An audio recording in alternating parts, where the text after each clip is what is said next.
Hey, this is Miss Arlequin, and today we're going to look at our academic vocabulary words from our next class text, the poem Life Doesn't Frighten Me.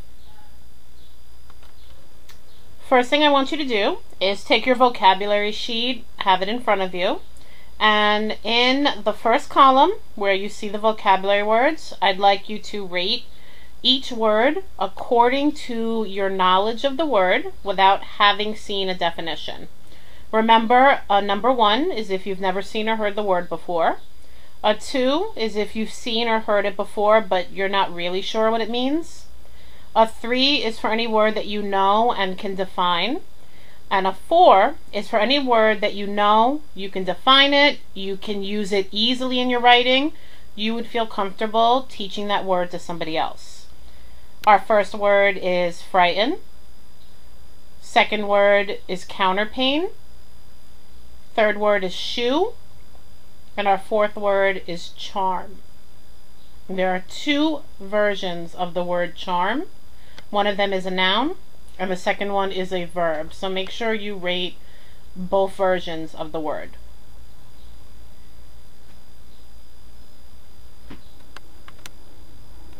Alright, so our first word is frighten, which is a verb, and it means if you frighten someone, you're making them feel afraid or scared. It's a pretty simple word, and you might be wondering why I included it.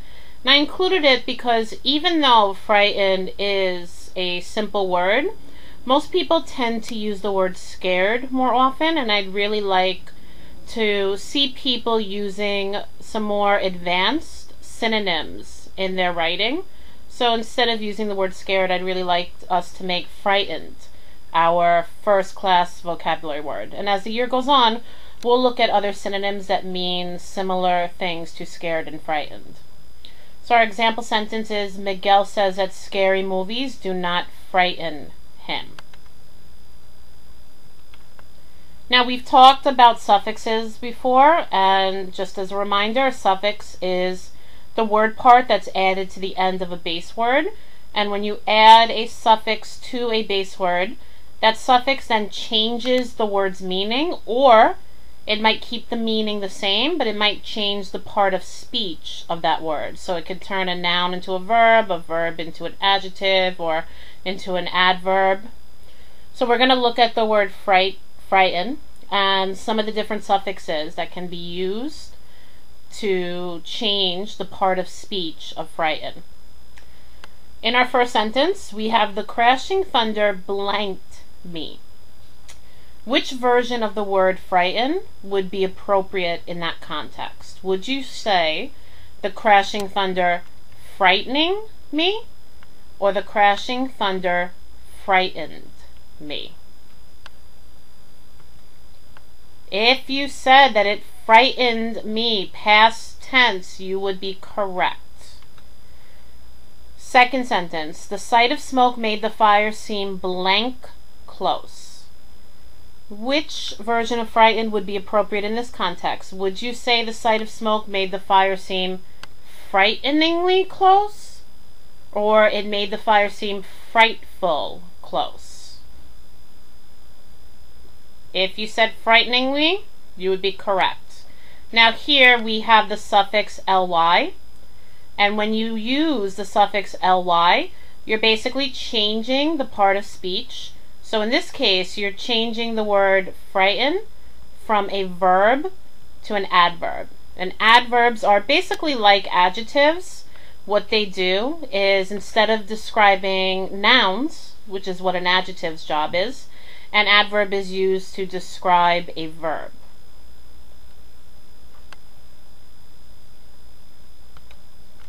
The most frightening things can be found on the internet, especially on scary horror story sites. So here in this example, we have the word frightening still being used as a verb, and we have the suffix ing, which is just changing the verb tense.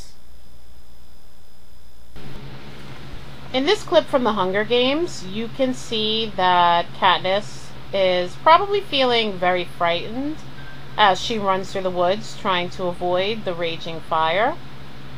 It's a very frightening experience, and one which she has to basically survive or die. Our next word is counterpane. Counterpane is a noun, and in this case it is a thing, and it's basically an old-fashioned word to describe a quilt or a blanket. I have a comforter on my bed, which I could refer to as a counterpane. It was getting colder, so my mother put a counterpane on my bed. So this is one of those vocabulary words that you're not really going to find much use for in the year 2014. However, when we are reading older texts, it is a word that you could come across, and so it's good to be familiar with words that are no longer current but are going to be encountered in older readings. Our next word is shoo. Shoo is a verb, and so when you're shooing, you're making someone or something annoying go away. So there's a lot of ways that you could shoo somebody. You might physically shoo them with your hand. You might kind of brush them off or wave your hand to get them to go away. That's probably the most common way to shoo somebody. You could also shoo them with your words. Sometimes people will even say shoo when they're trying to get somebody to go away from them. Like, shoo, get away from here. Our example sentence is, the group had to shoo away the ants from their picnic. Another example would be, Makisha shooed away the vulture who tried to eat the remains of her beloved dead horse. And so here you have shoo as a verb, except that it's past tense. So we've added ed to show that this is an action that has happened in the past.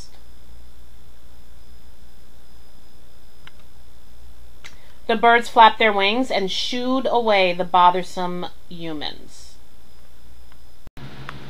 In this clip from Aladdin, you can see the woman trying to shoo away Aladdin with her broom.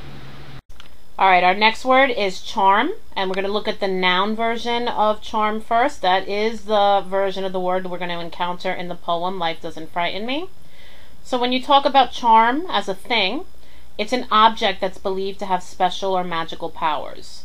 So sometimes people wear a necklace or a bracelet, or there are certain symbols that are considered lucky charms, like horseshoes or four-leaf clovers. In our example sentence, we have a horseshoe being used as the charm. Alicia's horseshoe necklace is her lucky charm.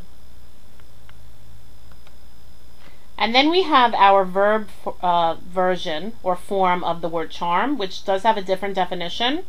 When you talk about charming someone, it means that you're trying to please, interest, or attract them. You could also describe somebody as being charming.